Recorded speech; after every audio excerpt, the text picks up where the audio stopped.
Hello friends, வணக்கம். PF கணக்கு வைத்திருப்பவர்களுக்கு புதிய ஜாக்பாட் வருமான வரி விதிகளில் முக்கிய மாற்றம் ஒன்று வெளியிடப்பட்டிருக்கு. அது என்னங்கிறத இந்த வீடியோவில் பார்க்கலாம். அதுக்கு முன்னாடி நம்ம சேனலை இது வரைக்கும் சப்ஸ்கிரைப் பண்ணலன்னா சப்ஸ்கிரைப் பண்ணிக்கோங்க. அப்படியே பெல் பட்டனை மறக்காமல் ப்ரெஸ் பண்ணிக்கோங்க. பிப்ரவரி 1ஆம் தேதி மத்திய நிதியமைச்சர் நிர்மலா சீதாராமன் 2026-27 நிதியாண்டுகளுக்கான முழு பட்ஜெட்டை நாடாளுமன்றத்தில் தாக்கல் செய்தார். இந்த பட்ஜெட்டில் வருமான வரி சட்டம் மற்றும் ஊழியர்களின் வருங்கால வைப்பு நிதி இபிஎஃப் விதிகளில் இருந்த குழப்பங்களை தீர்க்கும் வகையில் புதிய மாற்றங்கள் அறிவிக்கப்பட்டுள்ளன. இந்த அறிவிப்புகளை இபிஎஃப்ஓ வரவேற்றுள்ளது. புதிய வருமான வரி பிஎஃப் சீரமைப்பு சட்டத்தின் முக்கிய அம்சங்கள் என்னென்ன? பிஎஃப் வரி விலக்குகள் புதிய நிபந்தனை. இதுவரை வருமான வரி சட்டம் இபிஎஃப் சட்டம் இரண்டிலும் வெவ்வேறு விதிமுறைகள் இருந்ததால் பல குழப்பங்களும் சட்ட சிக்கல்களும் ஏற்பட்டன. இனி இன்கம் டேக்ஸ் ஆக்ட் 2025 கீழ் பிஎஃப்க்கு வரி விலக்கு பெற வேண்டுமெனில் அந்த பிஎஃப் நிதி இபிஎஃப் ஆக்ட் 1952 செக்ஷன் 17 கீழ் விலக்கு பெற்றதாக இருக்க வேண்டும். இதன் மூலம் இரண்டு சட்டங்களும் ஒன்றிணைக்கப்பட்டுள்ளன. பிஎஃப் முதலீட்டு விதிகளில் தளர்வு. முன்பு பிஎஃப் பணத்தில் 50% மட்டுமே அரசு பத்திரங்களில் முதலீடு செய்ய வேண்டும் என்ற கட்டுப்பாடு இருந்தது. இந்த கட்டுப்பாடு இப்போது முழுமையாக நீக்கப்பட்டுள்ளது. இனி சந்தை நிலவரத்திற்கு ஏற்ப அதிக லாபம் தரக்கூடிய முதலீடுகளில் பிஎஃப் நிதியை முதலீடு செய்ய இபிஎஃப்ஓக்கு சுதந்திரம் கிடைத்துள்ளது.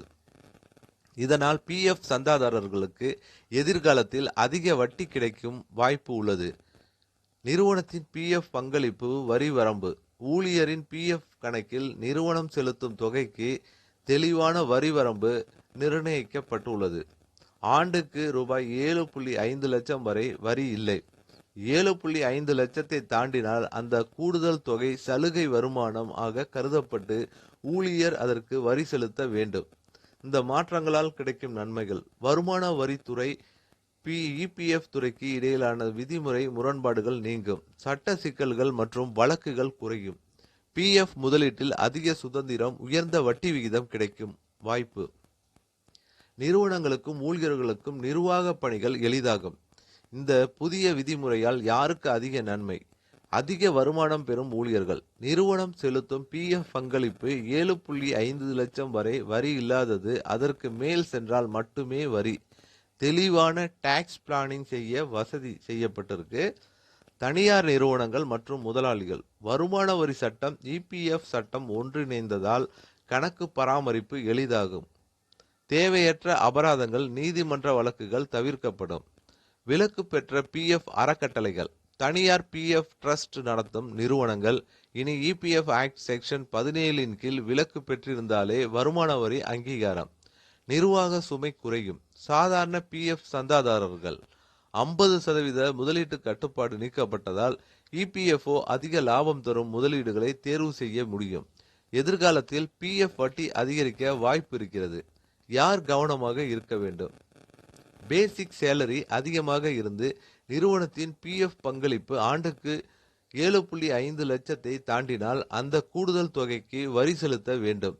அதனால் வரி கணக்கீட்டை கவனமாக பார்க்க வேண்டும். சுருக்கமாக சொன்னால், சாதாரண ஊழியர்களுக்கு அதிக பிஎஃப் வட்டி வாய்ப்பு. உயர் வருமானம் உள்ளவர்களுக்கு தெளிவான வரி விதிப்பு. நிறுவனங்களுக்கு நிர்வாக எளிமை, சட்ட சிக்கல் குறைவு. ஸோ கண்டிப்பாக இபிஎஃப் கணக்கு வச்சுருக்கவங்களுக்கு இது ஒரு பயனுள்ள தகவலாக இருக்கும்னு நினைக்கிறேன். இந்த வீடியோ உங்களுக்கு பிடித்திருந்தால் லைக் பண்ணுங்கள், ஷேர் பண்ணுங்கள். மீண்டும் இது போன்று வேற ஒரு வீடியோவில் சந்திப்போம்.